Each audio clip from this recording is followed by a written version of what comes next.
দায়িত্বশীল ছিলেন আমাদের প্রিয় নবী হযরত মুহাম্মদুর রাসূলুল্লাহ সাল্লাল্লাহু আলাইহি ওয়াসাল্লাম। লোকেরা অনেক কষ্ট দিয়েছে, কিন্তু কাউকে এক মুহূর্তের জন্য কোন আচরণ, কোন কথাবার্তার মাধ্যমে যতদিন পৃথিবীর মধ্যে ছিলেন নবুয়ত লাভের আগে এবং পরে কারো কোনো প্রতিশোধ গ্রহণ করেন নাই।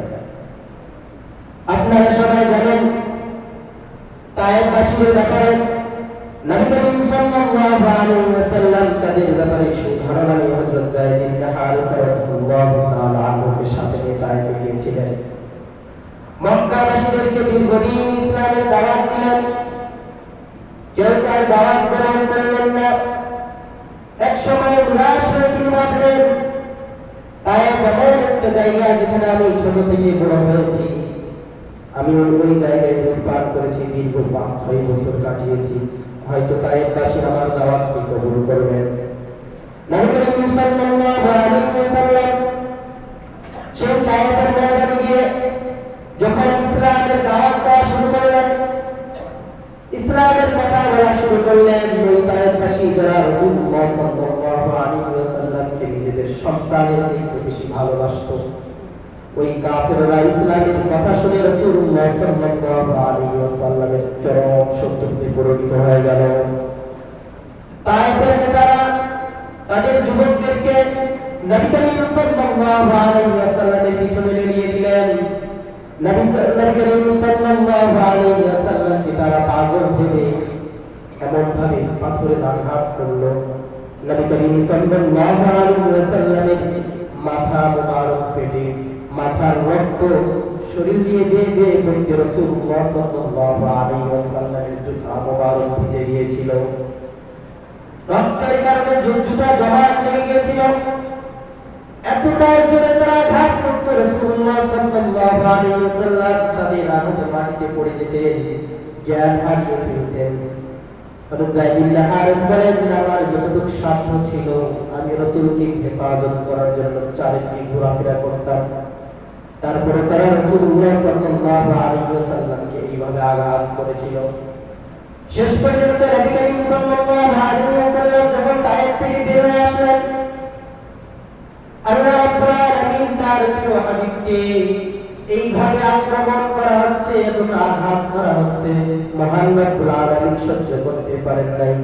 সাথে সাথে জিবরাইল আলাইহিস সালাতু ওয়াস সালামকে বললেন, জিবরাইল যাও আমার মুহাম্মদকে বলো যদি তিনি চান তাহলে ওই তায়েফবাসী যারা আমার রাসূলকে, যারা আমার হাবিবকে কষ্ট দিয়েছে তাদেরকে পৃথিবী থেকে চিরতরের জন্য বিদায় করে দিব।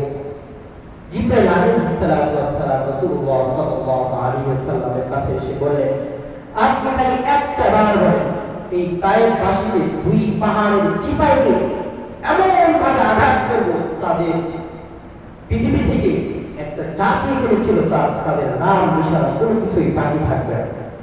নবী করিম সাল্লাল্লাহু আলাইহি ওয়াসাল্লাম এতটাই দয়ালু ছিলেন, সাথে সাথেই চোখের পানি ফেলে দিয়ে বললেন, জিবরাইল না, বারা আল্লাহ না, জিবরাইল এই কাজ করা যাবে না।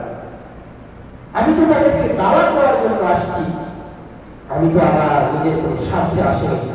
আমি যে মিশন নিয়ে আজ তায়েফের ময়দান থেকে রক্ত ঝরিয়ে গেলাম, তুমি জেনে রাখো যে এই জমিনের মধ্যে ইসলামের রক্ত ঝরে, সেই জমিনের মধ্যে আল্লাহ রাব্বুল আলামিন লা ইলাহা ইল্লাল্লাহ কালেমাকে বন্ধ করে দেয়। তুমি জেনে রাখো আজ হয়তো তারা আমার দাওয়াতকে কবুল করে নাই, কিন্তু তাদের প্রজন্ম যারা আছে তারা সবাই আমার প্রতি এবং আল্লাহর প্রতি ঈমান এনে সবাই তারা পাক্কা মুসলমান হয়ে যাবে। পরবর্তীতে দেখা গেছে তারা সবাই মুসলমান হয়ে গেছে, সাহাবীতে পরিণত হয়েছে। যারা রাসূলের শত্রু ছিল তারাই হয়ে গেছে রাসূলের পরম বন্ধু। আল্লাহ তাআলার কাছে দোয়া করেন, আল্লাহুম্মা গফির লিকাওমি ফাইন্নাহুম লা ইয়ালামুন। ওরে মালিক, আমি জানি আপনি কষ্ট পেয়েছেন, আপনার হাবিবকে আমার উম্মতে কষ্ট দিয়েছে, কিন্তু তারা তো আমার জাতি, তারা না বুঝে আমাকে ভাবে কষ্ট দিয়েছে, আমি তাদের পক্ষ থেকে আপনার কাছে ক্ষমা চাচ্ছি, আপনি তাদেরকে মাফ করে দেন।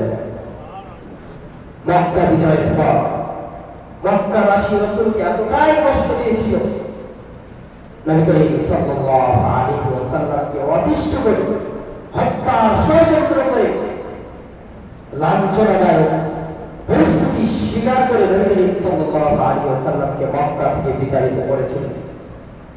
মক্কার মধ্যে কাবার চত্বরে নবী করিম সাল্লাল্লাহু আলাইহি ওয়াসাল্লাম যখন নামাজে দাঁড়াতেন, ওই কাফের মুশরিক উতবা শাইবারা উটের নাড়ি ধরে নবী করিম সাল্লাল্লাহু আলাইহি ওয়াসাল্লামের পিঠের উপরে চাপিয়ে রাখেন। এতটাই কষ্ট দিয়েছিল, কিন্তু সেই নবী যখন মক্কা বিজয় করলেন, ইউসুফ আলাইহিস সালাতু ওয়াস সালামের ভাইরা যেভাবে হযরত ইউসুফ আলাইহিস সালাতু ওয়াস সালামকে ষড়যন্ত্র করে কূপের মধ্যে ফেলে দিয়েছিলেন, আল্লাহ তাআলা একদিন হযরত ইউসুফ আলাইহিস সালাতু ওয়াস সালামকে মিশরের বাদশা বানিয়ে দিলেন। তার ভাইরা অভাবে পড়ে ইউসুফ আলাইহিস সালাতু ওয়াস সালামের কাছে আসলেন।